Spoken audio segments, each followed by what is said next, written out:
Meu nome é Wyatt. Tenho 21 anos agora, mas essa história aconteceu no inverno passado, quando ainda tinha 20 anos. Eu sou um explorador urbano e fotógrafo da natureza. Este é o máximo de detalhes que irei dar sobre mim, porque não quero que quem me procure se descobrir o que eu vi. Sei que nunca serei capaz de esquecer o que encontrei naquele lugar, mas não posso arriscar a contar a ninguém que conheço. No início de dezembro do ano passado, eu estava dando uma olhada no Instagram e vi algumas fotos de uma fábrica abandonada na Alemanha. Este lugar era tão perfeito. Estava enferrujado e velho, mas ainda mantinha a mesma estrutura e formato de quando estava em uso. Algumas das fotos eram de tirar o fôlego. Eu tirei um print da tela e fiz uma busca reversa pela imagem no Google e acabei encontrando um lugar na Alemanha. Não havia nome para aquela fábrica em qualquer lugar que eu olhasse, mas continuei vendo que a cidade onde ela se localizava se chamava Wetzlar. Pesquisei no Google Earth e vi que ficava uma região montanhosa no norte da Alemanha. Enquanto eu folheava as imagens no Google, me deparei com um artigo. Ele alegava que a fábrica seria demolida em abril do próximo ano, o que significava que seria destruída em apenas alguns meses. Eu estava me sentindo tão animado. Então, agindo por impulso, eu pesquisei voos para Berlim. Olhando para trás agora, esse certamente foi o pior erro que cometi em toda a minha vida. Eu deveria ter ficado em casa. Eu faria qualquer coisa para voltar ao passado e não ter ido ao aeroporto.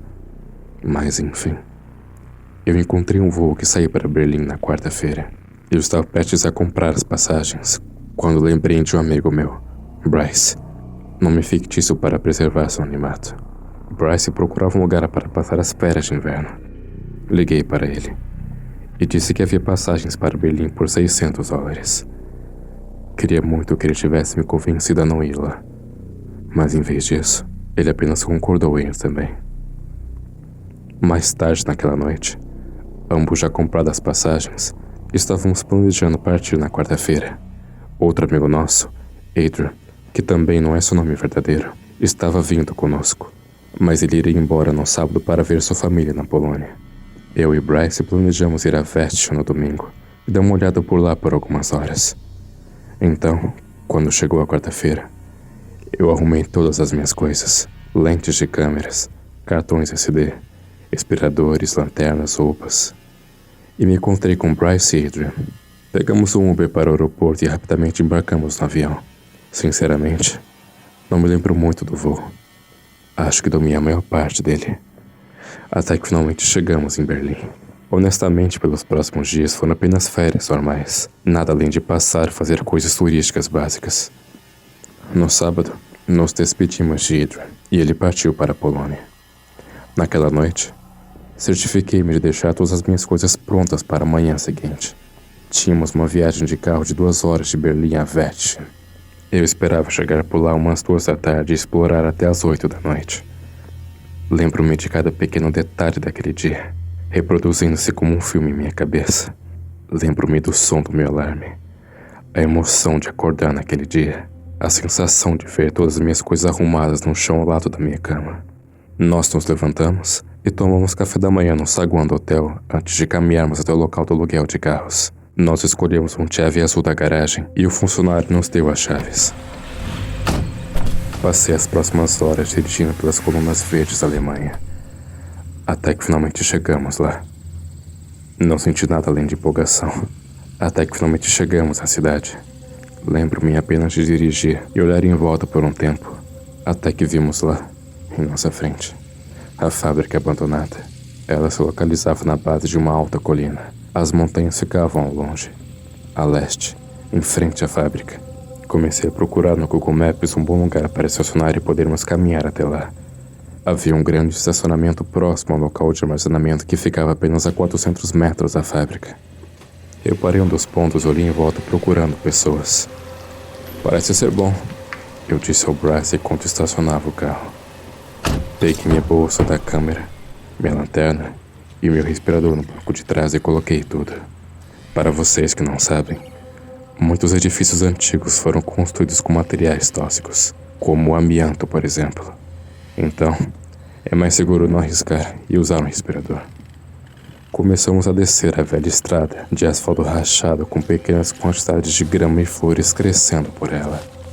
Isso levou direto para a fábrica. Lembro-me de quando pude ver a fábrica nitidamente de perto. Era marrom e enferrujado, mas ainda era bem bonita. Havia plantas crescendo lá, como se tivesse sido retomada pela natureza, mesmo depois de tanto tempo que passou abandonada.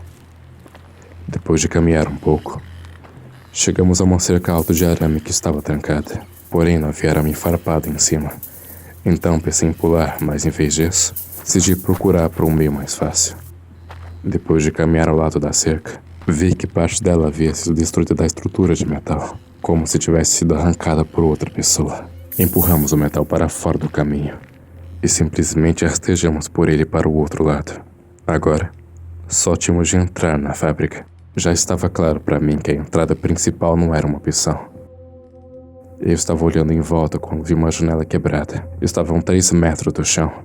Então, pedi a Bryce que me ajudasse a levantar. Ele me ergueu e eu agarrei o parapeito da janela.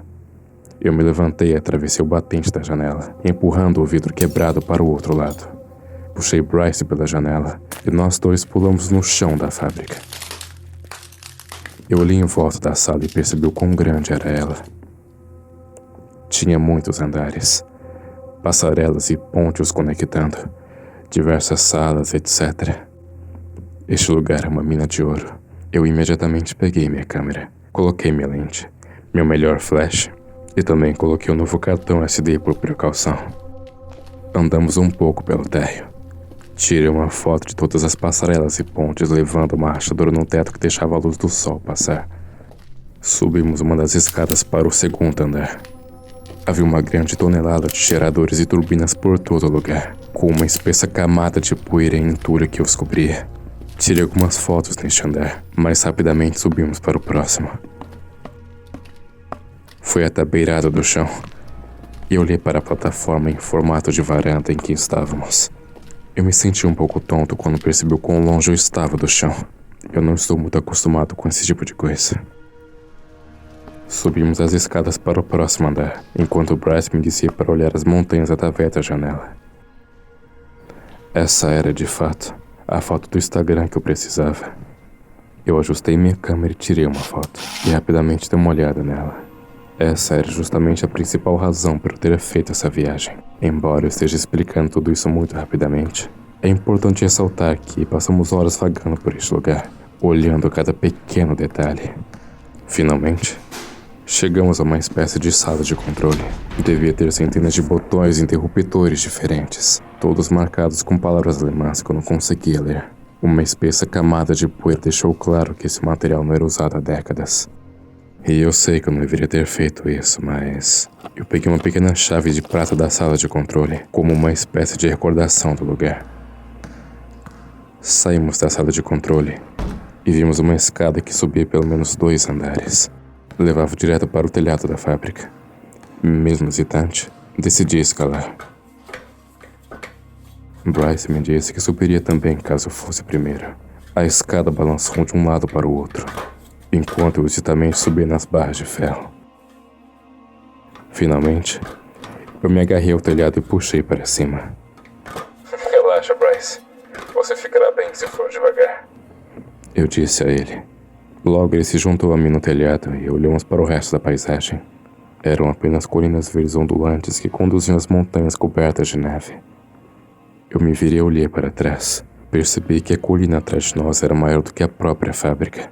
Se pudéssemos chegar àquela colina antes do pôr do sol, seria perfeito. A imagem seria inacreditável.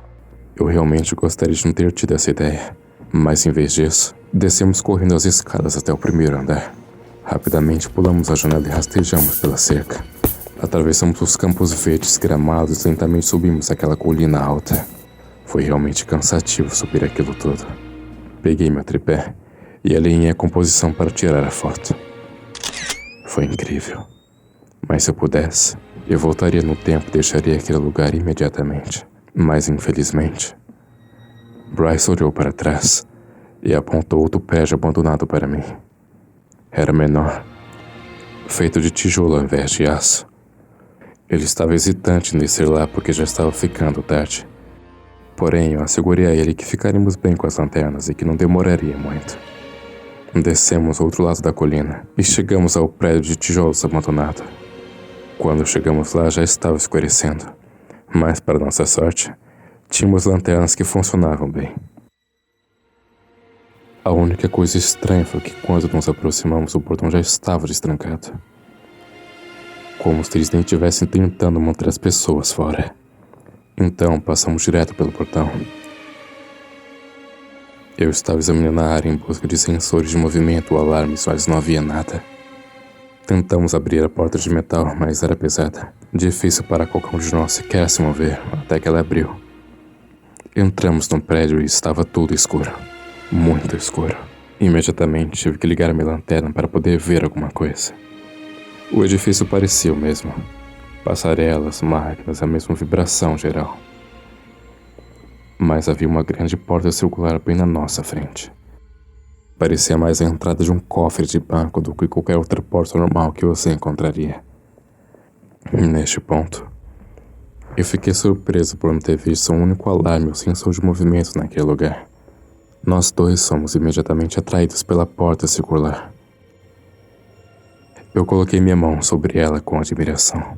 Eu nunca tinha visto nada assim antes em nenhum dos lugares que eu explorei. Ela estava mal aberta. Não totalmente aberta, mas definitivamente não estava fechada. Eu coloquei minha mão entre a porta e a parede e tentei abri-la. Ela se abriu lentamente, mostrando-nos o que havia dentro. Havia um longo túnel circular que levava a outra sala. Até agora, esta parecia ser uma das melhores descobertas para mim. Tirei várias fotos olhando para aquele corredor enquanto o flash iluminava a área. Caminhamos lentamente pelo corredor com as lanternas em nossas mãos, enquanto avançávamos em direção à sala final. Quando chegamos ao final do corredor, havia outra porta do cofre que estava totalmente aberta. Atravessamos a porta para chegar em um quarto. Parecia vazio, exceto por uma pequena escotilha que levava para o chão. Estava fechado, mas a fechadura e a corrente estavam quebradas. Acima dela, havia uma seta apontando para a escotilha que dizia Projekt Nachtwolfen. Na época eu não tinha ideia do que isso significava. Até hoje, essas palavras ainda me dão um frio na espinha. Numa tradução rápida para o português, isso significa Projeto Lobo Noturno. Uma frase que parece não ter sentido algum, mas se você tivesse visto o que eu vi, não seria capaz de ouvir essas palavras sem ter um frio na espinha. Eu lentamente abri a escotilha, as dobradiças rangendo enquanto eu o fazia. Virei completamente até que estivesse no andar de baixo. Eu apontei minha lanterna para baixo da escotilha para ver o que havia lá embaixo. Começamos a descer lentamente as escadas. Conforme nos aproximávamos do fundo, nós podíamos ouvir as gotas de água batendo no chão e fazendo um som baixo. Eu ia primeiro, à frente de Bryce. Quando eu fui, eu vi uma sala totalmente escura, com cerca de 5 centímetros de água cobrindo todo o chão. O que mais me aterrorizou foram as pilhas de esqueletos e ossos de animais caídos na água. Haviam pequenos roedores mutilados e ovelhas despedaçadas. Alguns eram apenas esqueletos, mas outros ainda tinham carne em decomposição. Parecia que tinham sido rasgados, alguns deles perfeitamente rasgados em dois. Lutei para conter o vômito quando o cheiro me atingiu. Eu estava disparando o flash da minha câmera, tirando fotos ao nosso redor quando avistei outra porta logo à nossa frente. Ainda consigo lembrar de Bryce dizendo que deveríamos apenas sair logo dali, mas eu queria saber aonde tudo isso iria dar, e acabei não dando ouvidos a ele. A sala era feita de cimento, pilares de pedra ao redor da sala, embora alguns deles parecessem que estavam prestes a desabar. Finalmente, chegamos à porta e eu abri. Parecia mais uma sala de controle, como as da fábrica anterior. A única coisa que era diferente era que havia suásticas nazistas em muitos equipamentos e paredes. Não eram símbolos feitos em spray para alguma gangue ou arruaceiros, e sim pareciam reais, como se tivessem sido pintados à parede há muito tempo atrás. Era como se esse lugar não tivesse sido tocado desde a Segunda Guerra Mundial. Olhei em volta para alguns dos botões e outras coisas até que eu vi um diário com uma suástica nazista em sua capa. Eu abri para descobrir que, sem surpresa, estava em alemão. Mas enfiei no bolso para levar para casa. Até que eu vi um som de vidro sendo quebrado. Não como se alguém deixasse cair uma taça de vidro ou algo assim, mas como se uma janela inteira tivesse sido quebrada de uma vez. Eu imediatamente desliguei minha lanterna e Bryce bateu a porta atrás de nós. Então nós dois nos ajoelhamos, respirando o mais silenciosamente possível, sem querer saber o que era aquele barulho. Ficamos sentados por cerca de 1 minuto inteiro lá, até que eu percebi que, provavelmente, que poderia ser algum erro estrutural, ou algo mental poderia ser o que causou aquele barulho. Eu criei coragem suficiente para ir lá. Bryce novamente me disse que iria se eu fosse primeiro. Fui até a porta ainda agachado no chão e tirei a maçaneta. Eu lentamente abri a porta e... como se estivesse em um filme de terror. A minha lanterna começou a falhar. Eu já estava muito fundo nisso tudo até esse ponto para sequer pensar em voltar. Então fiz a única coisa que passou em minha cabeça. Peguei minha câmera e comecei a disparar cegamente o flash. Ela só podia fazer isso a cada 3 segundos, mas lentamente eu fui entrando mais e mais para dentro daquela sala. E foi quando eu vi. Parecia uma sombra agachada no chão. Mas a cerca de 3 metros de mim estava uma criatura oleosa, preta e semelhante a um esqueleto. Ele se levantou lentamente, fazendo som de rachaduras e ossos quebrando. Seus membros estralando para frente e para trás como se estivessem se quebrando. Quando finalmente subiu, eu vi esse conjunto mutilado de dentes afiados como navalhas, marcando um enorme corte em sua face. Estava segurando o corpo de uma raposa morta e coberta de sangue em seus braços. Ele rasgou a raposa em 2 quando soltou um grito assustador. Meu flash parou de disparar. Olhei para minha câmera e vi que o cartão SD estava sem espaço suficiente. Eu rapidamente peguei outro que estava em meu bolso e retirei. Mas quando disparei o flash novamente, a criatura havia sumido. Fiquei paralisado quando de repente ele me agarrou pelo pescoço. Quando fui levado para mais perto de seu rosto, peguei o canivete do bolso direito e cravei fundo no pescoço daquela coisa. Ele me deixou cair e soltou um grito horrível. Minha câmera se espatifou no chão e senti Bryce agarrar meu braço para me puxar para cima. Corremos para a porta e a fechamos atrás de nós. Ainda podíamos ouvir aquela coisa gritando e tentando passar pela porta enquanto subimos as escadas. Quando subimos as escadas, eu amarrei uma corrente em volta da fechadura, na esperança de nos dar mais tempo para fugir. Depois disso, simplesmente corremos de volta para o nosso carro. Estava tudo escuro naquele ponto. Então, quando entramos no carro, aceleramos e não olhamos para trás por nenhum segundo. Foi uma viagem de carro muito silenciosa de volta ao aeroporto. Nós pegamos o voo de volta para casa mais cedo e partimos naquela noite. Não falamos sobre o que aconteceu até voltarmos para casa. Eu não saí do meu quarto pelo resto das férias de inverno. Se não fosse pelo diário que encontrei naquele lugar e as fotos que tirei, eu já estaria me achando louco. Mas não. As fotos mostravam a criatura nojenta exatamente como eu lembro dela. Na verdade, eu estou feliz por ter trocado os cartões SD, porque senão não teria fotos daquela coisa. Eu não vou postar nenhuma delas aqui, principalmente porque eu não quero que onde vocês encontrem procurem aquele lugar e cometam o mesmo erro que eu. Mas vou postar uma parte do diário que consegui traduzir. A maior parte do diário estava ilegível, mas consegui distinguir uma pequena seção que dizia: nossos testes não têm melhorado. Ficou ainda mais violento. Ele não está mais comendo os coelhos, mas apenas os despedaçando. Ninguém aqui quer mais entrar na gaiola com aquela coisa. Pelo fato dele demonstrar compaixão e fazer aquelas atrocidades, eu não esqueceria aqueles gritos até o dia em que morrer. 24 de março de 1942.